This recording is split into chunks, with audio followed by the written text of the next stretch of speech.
Good evening. A coroner in Stoke-on-Trent is investigating the death of a 3-month-old baby girl who was sent home from A&E just hours before her death.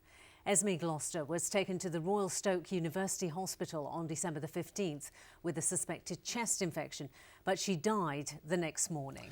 The hospital says an inconclusive post-mortem examination points to cot death, but Esme's family feels doctors could have done more for her, and the coroner has told them there may be an inquest. Callum Watkinson reports. As 3-month-old, Esme Gloster's grandfather carries her tiny coffin towards an early grave. His heart is heavy with the knowledge that she was in A&E in Stoke-on-Trent a few hours before her death and was sent home. It was to that same hospital that she was taken and pronounced dead the following morning.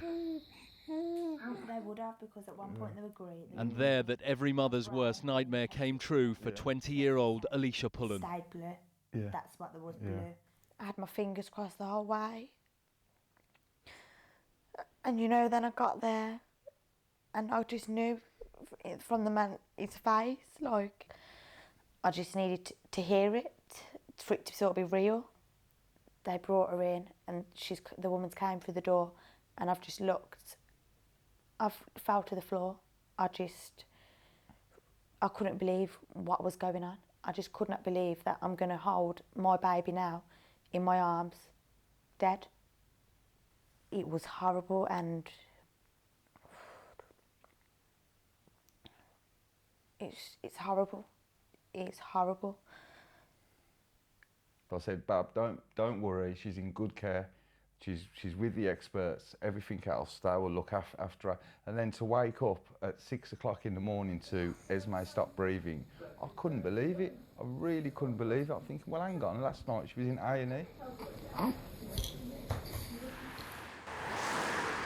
Esme was here at the Royal Stoke University Hospital for 2.5 hours on December the 15th.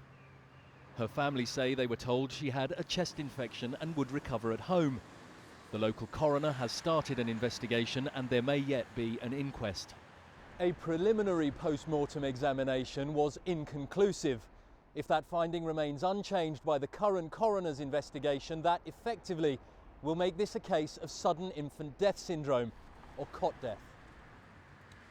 Cot death can be triggered by the sort of minor illness that Esme presented with, according to the hospital's own authority on the syndrome. But that doesn't mean that illness would warrant a hospital admission.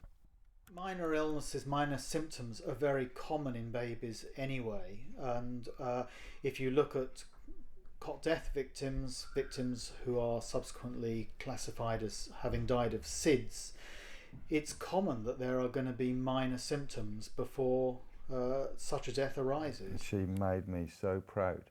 Clinging now to photos and mobile phone videos, Alicia will find a conclusion of SIDS hard to accept. Not least because Esme had been taken to an out-of-hours urgent care centre, also in Stoke, with the same symptoms the day before. He's smiling. We took our little girl to hospital. On 2 occasions. On 2 occasions. Well, to 2 professionals say. I feel they could have done more. Yeah. They could have done so much more to prevent whatever's happened to her.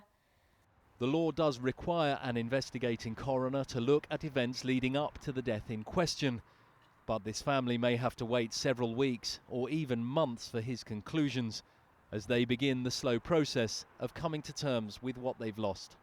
Callum Watkinson, ITV News.